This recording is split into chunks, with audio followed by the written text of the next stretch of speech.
Buenas tardes, mi nombre es Aburto Hernández Diego, soy de la Universidad Autónoma del Estado de México y hoy les voy a hablar un poco sobre las finanzas públicas. Para empezar, tenemos que tener en claro qué es el Estado y el gobierno.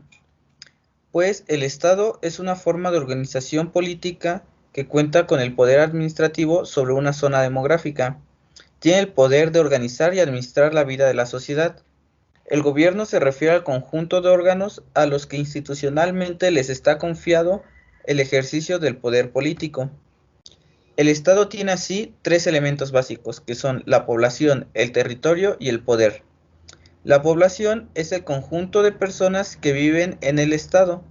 El territorio es el espacio físico o área geográfica donde vive la población. Y el poder se refiere a la capacidad del Estado de organizar a la población y al territorio. El Estado tiene un papel importante en la generación de riqueza del país, y esta a su vez se lleva una buena parte de dicha riqueza. Estudios comparan las cargas fiscales y cómo impactan al desarrollo económico del país.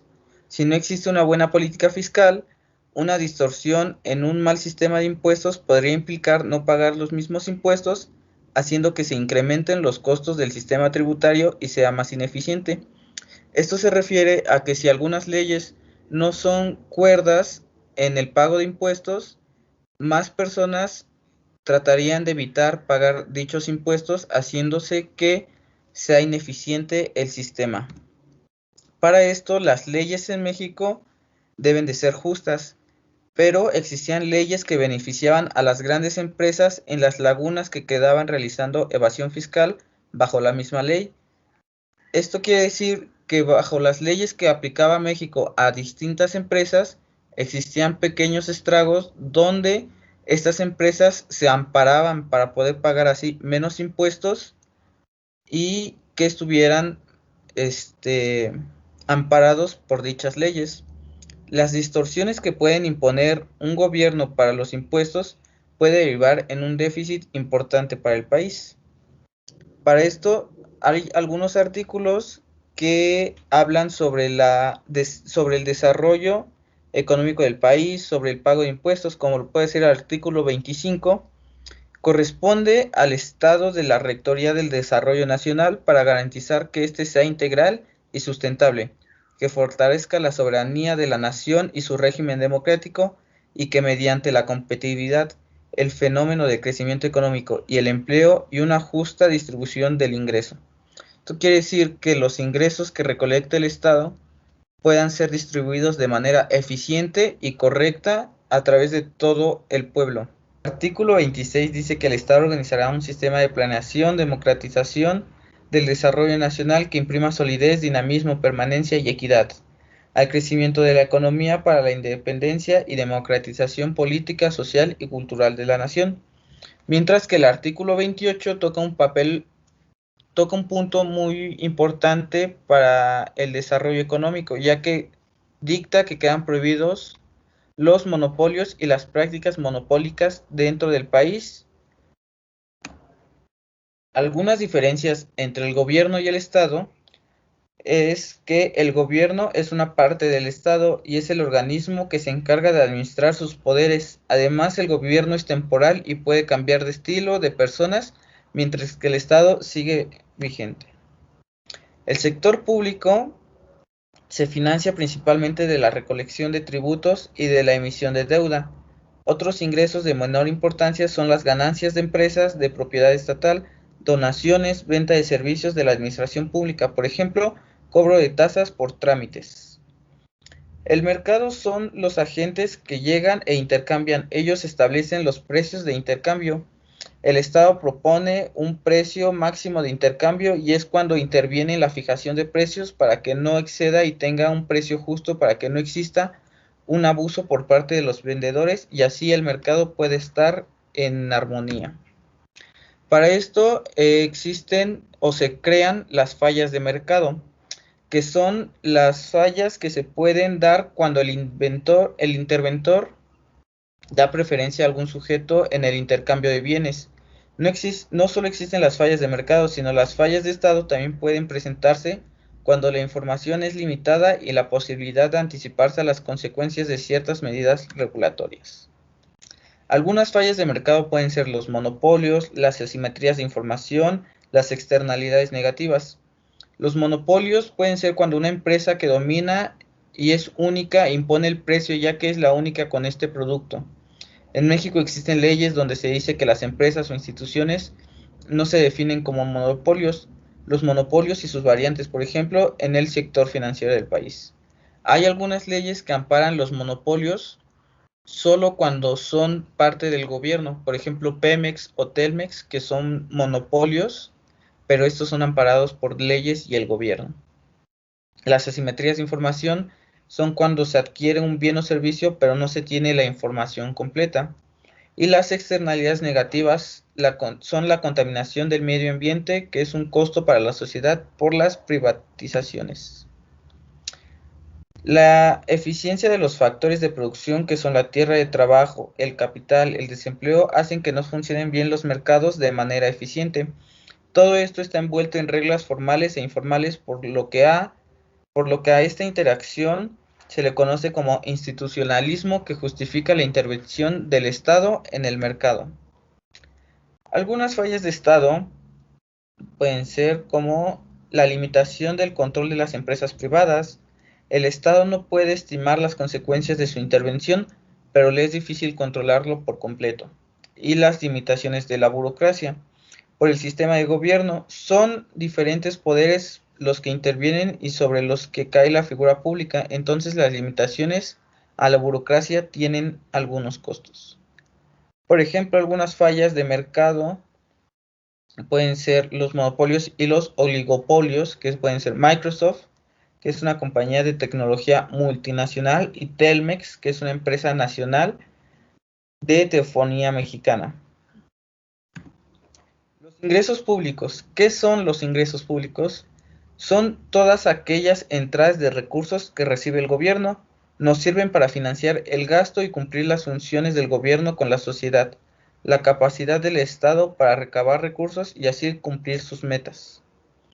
Podemos tener diferentes ingresos, por ejemplo, los ingresos por temporalidad, que se dividen a su vez en ordinarios y extraordinarios. Los ingresos ordinarios tienen una fuente regular de flujo, se repiten en cada ejercicio fiscal, no afecta el patrimonio del mismo, por ejemplo, el ICR. Y los ingresos extraordinarios se recaudan como resultado de situaciones donde el Estado tiene necesidad imprevistas, por ejemplo, los que provienen del crédito. Existen también los ingresos petroleros. Los ingresos tributarios no petroleros son los ingresos tributarios menos los recursos obtenidos por concepto de impuestos a la producción y extracción de hidrocarburos en el país. El origen de los ingresos. Tienen naturaleza tributaria y no tributaria. La naturaleza tributaria quiere decir que provienen de lo que hace el gobierno como sujeto de derecho. Son obligatorios y están dados por los códigos fiscales. Todos los impuestos son tributarios. Y la naturaleza no tributaria son aquellos que capta el gobierno, como por ejemplo un acta de nacimiento, no se ve obligado a pagar al menos que el gobierno brinde el servicio. Esto quiere decir que la no tributaria no los impone el gobierno, solo son pagos cuando el gobierno te brinda el servicio. Los ingresos indirectos gravan el consumo por igual. En el IVA se paga el 16% sin importar el nivel de ingresos que tenga el sujeto. El indirecto depende del nivel de ingresos que uno tenga. A nivel del ingreso aumenta, la tasa se paga, cambia. Los ingresos indirectos. Los ingresos indirectos gravan el consumo por igual. En el IVA se paga el 16% sin importar el nivel de ingresos que tenga el sujeto, mientras que el indirecto depende del nivel de ingresos que uno tenga. Al nivel de ingresos aumenta, la tasa que se paga también cambia. Está directamente relacionado con el nivel de ingresos que el sujeto pueda tener. Para esto es importante la recaudación de ingresos. Y para mala fortuna, el gobierno mexicano es un mal recaudador. Solo Haití está por debajo de nuestro país en la recaudación de impuestos. Los trabajadores en estado de informalidad también pagan impuestos. El IVA es un impuesto indirecto que paga todo el país cuando se compran diferentes productos. Y aquí es cuando entra el PIB. El PIB nominal es el valor a precios del mercado. de la producción de bienes y servicios finales producidos en un país durante un determinado periodo de tiempo, que suele ser un año, mientras que el PIB real es un valor de dicha producción a precios constantes. Y por ejemplo, aquí tenemos unas tablas de comparación del año 2018 y 2019 con los ingresos estatales que se tuvieron en los estados de Jalisco, México y Nuevo León, ya que pues estos tres estados son los más representativos del país. Como se puede ver, México, siendo la capital del país, cuenta con una mayor cantidad de ingresos recabados y así también de impuestos, mientras que Jalisco posee una disponibilidad inicial de 711,000 millones de pesos. Por ejemplo, la mayoría de los ingresos que se pueden percibir de Jalisco y México provienen de la participación y aportaciones federales según el Servicio de Investigación y Análisis. Y en casos como Jalisco y Nuevo León no se perciben ingresos por cuotas de seguridad social y no se tienen reportes de otros ingresos, mientras que en México las cuotas se presentan en un 5.99% de los ingresos totales. Para el 2019 la mayoría de los ingresos por categoría se vio en aumento, pero en el caso de Nuevo León y México se logra notar una reducción de 10 y 3% respectivamente en la categoría de financiamiento. Y aquí se compara con la tasa de crecimiento. Los números en rojo son pérdidas que tuvo el Estado en comparación con el año 2018. Las tasas de crecimiento para Jalisco son algo bajas. Incluso en el apartado de aprovechamiento tiene un decrecimiento de menos 6% aproximadamente, mientras que México tiene una pérdida en aportaciones federales y el financiamiento se pierde un 55%. Mientras que Nuevo León tiene un aproximado de pérdida en sus ingresos totales al 4,96% de crecimiento en el apartado de financiamiento, siendo el decrecimiento más bajo que se tienen de estos tres estados. Y aquí se optó por sacar el valor real del crecimiento e ingresos de los estados. Como se puede notar, hay mucho más de crecimiento, ya que estos valores son el crecimiento real. El crecimiento real es mucho menor al crecimiento nominal e incluso las secciones que tenían un decrecimiento, este se agrava. Y Nuevo León tiene un decrecimiento de 100% aproximadamente. Muchos de los cambios son mínimos debido a que estos ingresos son parte de pagos directos y no tienen mucha pérdida como en el caso de productos.